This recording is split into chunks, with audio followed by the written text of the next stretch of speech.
Mesdames, Messieurs, bonsoir. Tout le plaisir est pour moi de vous retrouver dans le cadre de cette principale édition d'information. Les enseignants de Port-Gentil et du pays en général de la promotion 2015-2016 de l'INGS, l'ENI, l'ENSET et l'ENS sont en grève illimitée. Ils réclament 4 années d'arriérés de salaire, l'assurance maladie. On fait le point dans cet élément de notre rédaction.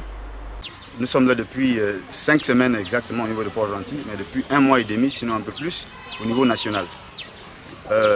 Nous sommes ici parce que ça fait 4 ans. Ça fait 4 ans que nous travaillons sans salaire. Et nous estimons que 4 ans, c'en est trop, qu'on ne pouvait pas être réduit à la mendicité. Parce que les enseignants dans les salles de classe qui n'ont pas de salaire, c'est tous les vices qui sont ouverts. Et nous ne voulons pas rentrer dans le vice.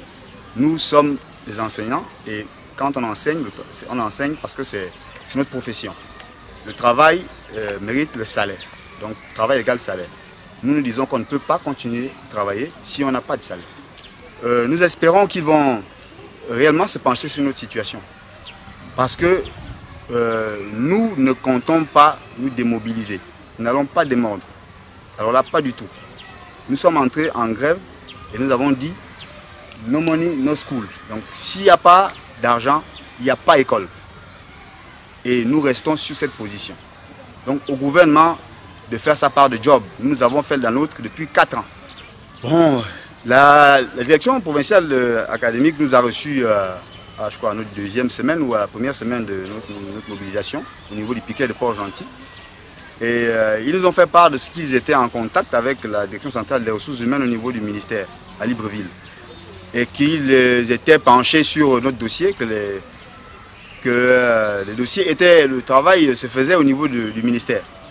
Mais c'est la même chanson que nous avons, nous nous sommes laissés chanter depuis 4 ans. Donc on veut du concret. Comme on a l'habitude de dire, il faut être deux pour danser le tango. On ne peut pas continuer à travailler et d'autre part on n'a pas de salaire. Même la situation administrative, purement administrative. C'est-à-dire qu'on n'a même pas, de reconnaissance administrative. Vous vous rendez compte que depuis que nous sommes ici, dans le Gouvernement maritime et d'autres ailleurs, il y a des enseignants qui décèdent tous les jours. Comment ils font? Il n'y a pas de capital d'essai, il n'y a pas d'assurance maladie, il n'y a pas de couverture sociale pour nos enfants, il n'y a pas de salaire, il n'y a pas de prime de logement, il n'y a pas de prime de transport. Mais c'est un miracle de travailler dans ces conditions. Donc nous ne pouvons pas continuer. La première session criminelle ordinaire de Francéville qui a fait entre autres 4 acquittements, 24 affaires jugées et 2 renvois dont une suite au rejet par la Cour s'est déroulée sans accroche à la grande satisfaction du parquet général. Reportage. 24 affaires jugées, 2 renvois dont un suite au rejet par la Cour d'une exception soulevée par l'avocat qui a d'ailleurs quitté la salle d'audience. La première session criminelle ordinaire de Francéville, qui a fait entre autres 4 acquittements, s'est conclue plutôt bien et cela à la grande satisfaction du parquet général. Totalement à la satisfaction du parquet général. Je vais peut-être profiter pour remercier, n'est-ce pas, tous ceux qui ont concouru, n'est-ce pas, à la tenue de cette session criminelle. Au premier chef, Monsieur le ministre de la Justice, garde des Sceaux, qui a dégagé les moyens sans lesquels la tenue de cette session criminelle n'aurait pas été possible. Conformément à la loi, la défense des accusés a été assurée par les avocats du barreau national. Une moisson très intéressante puisque nous avons pu obtenir des acquittements parce que simplement parfois les dossiers étaient truffés d'erreurs et de vices de procédure que nous avons donc exploité. Nous pensons que la juridiction a fait un effort d'améliorer sa jurisprudence, puisqu'elle a tenu compte aussi bien de la présomption d'innocence, elle a également tenu compte de tous les principes directeurs du procès pénal, et nous pensons que cette session criminelle s'est très bien déroulée. Après s'être pénétré du cocktail mieux de la lauréat d'infraction ayant constitué le panel des affaires jugées 2 semaines durant, les assesseurs ayant siégé aux côtés des magistrats titulaires ne sont pas restés insensibles. Le parquet a demandé à ce que la population vienne s'inspirer de ce qui se passe, mais malheureusement, la salle était vide. Ça a été une belle expérience pour nous qui représentons le peuple. Et comme vous le savez, la justice est rendue au nom du peuple. Ici, l'on retiendra au final que la loi est dure mais ça a été la loi. Le 15 février dernier, lors d'un contrôle de routine au poste Méan, des agents de l'Office central de lutte antidrogue, OCLAD, antenne de Toum, ont interpellé 2 trafiquants d'ivoire de nationalité chinoise. Reportage. Lors d'un contrôle de routine au poste de Méan, le 15 février 2019, il y a quelques jours, les agents de l'Office central de lutte antidrogue OCLAD, antenne de Toum, ont interpellé 2 trafiquants d'origine chinoise. Zhang, chauffeur âgé de 54 ans, Eli, chaudronnier à la société forestière TBNI, était en possession de 2 bracelets en ivoire, 35 perles en ivoire, un bracelet perlé en ivoire et 4 dents de panthère. L'ivoire transformé et les dents de panthère étaient dissimulées dans une boîte à bord du véhicule que les agents ont trouvé pendant la fouille. Eli, le propriétaire de ces bijoux, a déclaré les avoir achetés auprès d'un villageois gabonais dont il ignore l'identité. Tout porte à croire que le ressortissant chinois a personnellement transformé l'ivoire brut en bijoux avec une certaine dextérité. Ce dernier dit être en fin de contrat avec la société TBNI. Selon notre source, le constat est que les Chinois, en fait de contrat, ont pour habitude de rentrer en Chine avec des bijoux en ivoire.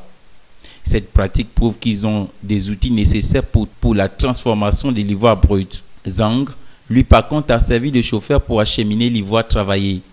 Ils seront présentés devant le procureur de la République dans les prochains jours pour répondre des faits de détention et de transport de bijoux des produits issus de 2 espèces intégralement protégées, à savoir l'éléphant et la panthère, en violation des dispositions des articles 92 et 274 du Code forestier. Dans le cadre de la 7e édition du Salon international de l'entreprise, de la PME et du partenariat à Yaoundé Promote 2019, près de 900 entreprises et 1 million de visiteurs se sont déployés afin de montrer leur savoir-faire aux nombreux visiteurs présents dans le but de tisser des partenariats importants. Reportage. Ce sont près de 900 entreprises et 1 million de visiteurs qui se déploient ici à Yaoundé dans le cadre de la 7e édition du Salon international de l'entreprise, de la PME et du partenariat de Yaoundé Promote 2019. Tout en présentant leur savoir-faire aux nombreux investisseurs présents, ces porteurs de projets ambitionnent tout au long de ce rendez-vous économique majeur de tisser des partenariats importants. Nous voudrions qu'à travers Promote, nous rencontrions un max de potentiels clients qui peuvent se procurer des équipements Woodmiser, qui sont des équipements de pointe qui peuvent leur permettre d'optimiser leur production et de gagner le maximum d'argent possible. L'édition 2019 de Promote met davantage l'accent sur la professionnalisation du salon avec une implantation thématique plus affinée, des rencontres professionnelles plus élaborées et une participation du secteur public régulateur plus affirmée.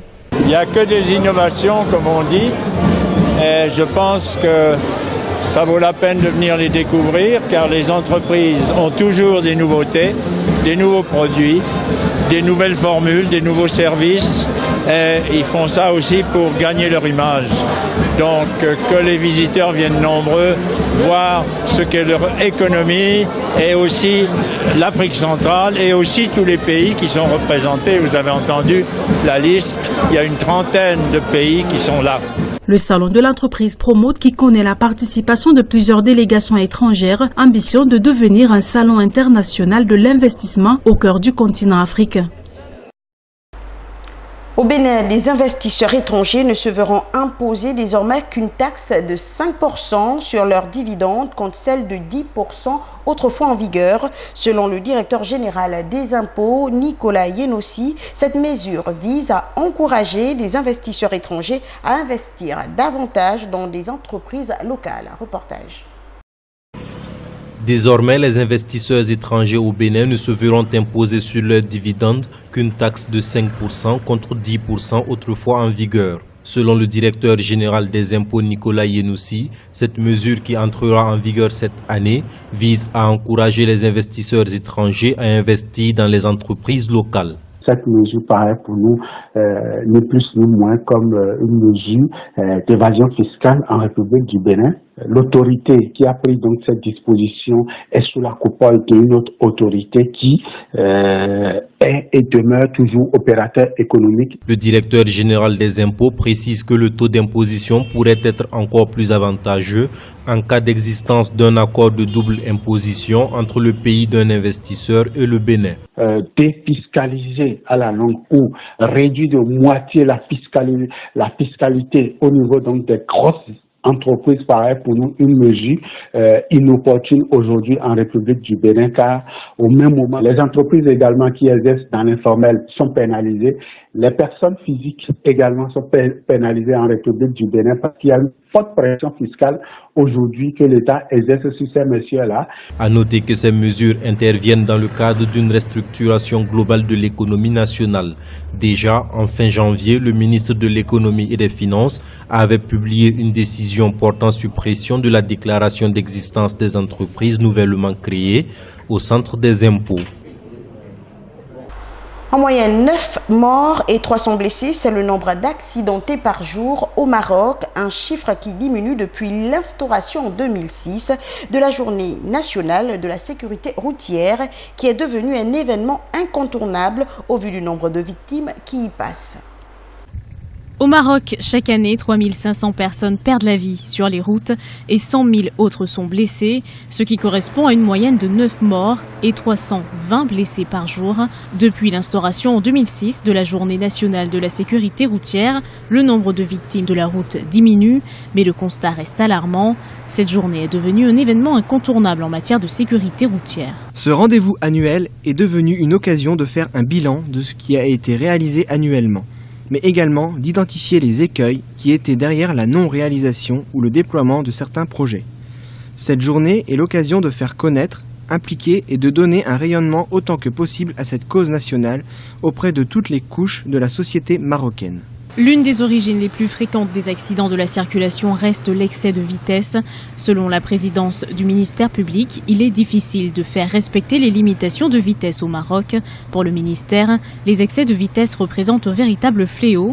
Plus d'1,5 million d'automobilistes ont commis un excès de vitesse en 2018. C'est un fléau qui concerne différents pays.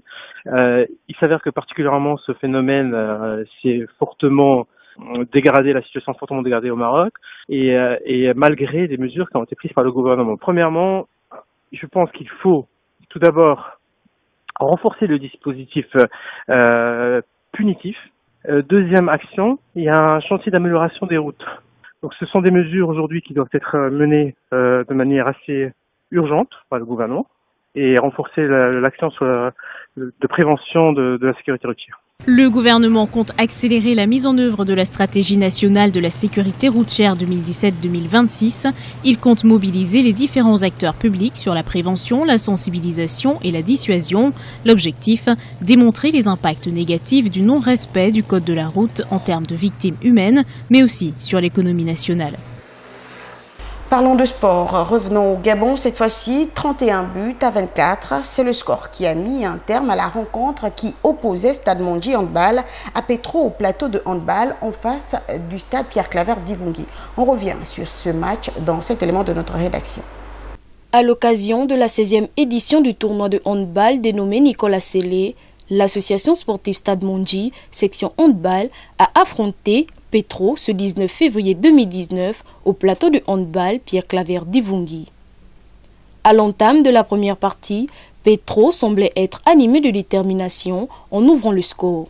Il a suffi près de 7 minutes de subordination pour que Stade Mondji retrouve ses aptitudes victorieuses pour égaliser et aggraver le score. Score à la mi-temps, 18-13 en faveur de Stade Mondji.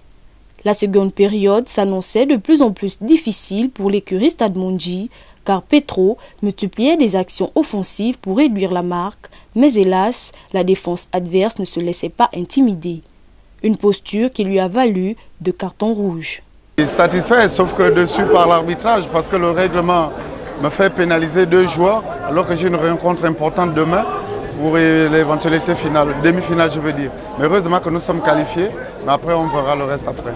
Toutefois, Stade Mondji sort vainqueur de cette rencontre avec 31 buts marqués contre 24 encaissés. Nous on travaille depuis 2 mois parce que nous visons la montée au semi-pro Donc un tel tournoi nous permet justement de voir le travail qu'on a réalisé depuis là. La préparation, on n'a pas eu vraiment de temps des entraînements. C'est bon. Normalement, nous sommes venus, c'était comme une mise en champ pour nous. Parce que nous ne sommes pas prêts. On n'a pas été préparés. On a eu 2 semaines, 3 semaines des entraînements. Et justement, on a été pressés de courir pendant un match qu'on avait en possession. On a voulu courir et suivre leur rythme. C'est pourquoi on s'est perdu nous-mêmes. Avec la fatigue aussi, comme on n'a pas beaucoup de temps d'entraînement. Le jeudi 21 février, Stade Mondji rencontrera Sogara dans le cadre de la 2e journée du tournoi Nicole Asselé au plateau de handball Pierre Claverdi Vungi de Port-Gentil. C'est sur ce que s'achève cette édition d'information. Merci de votre fidélité et bonne suite de nos programmes.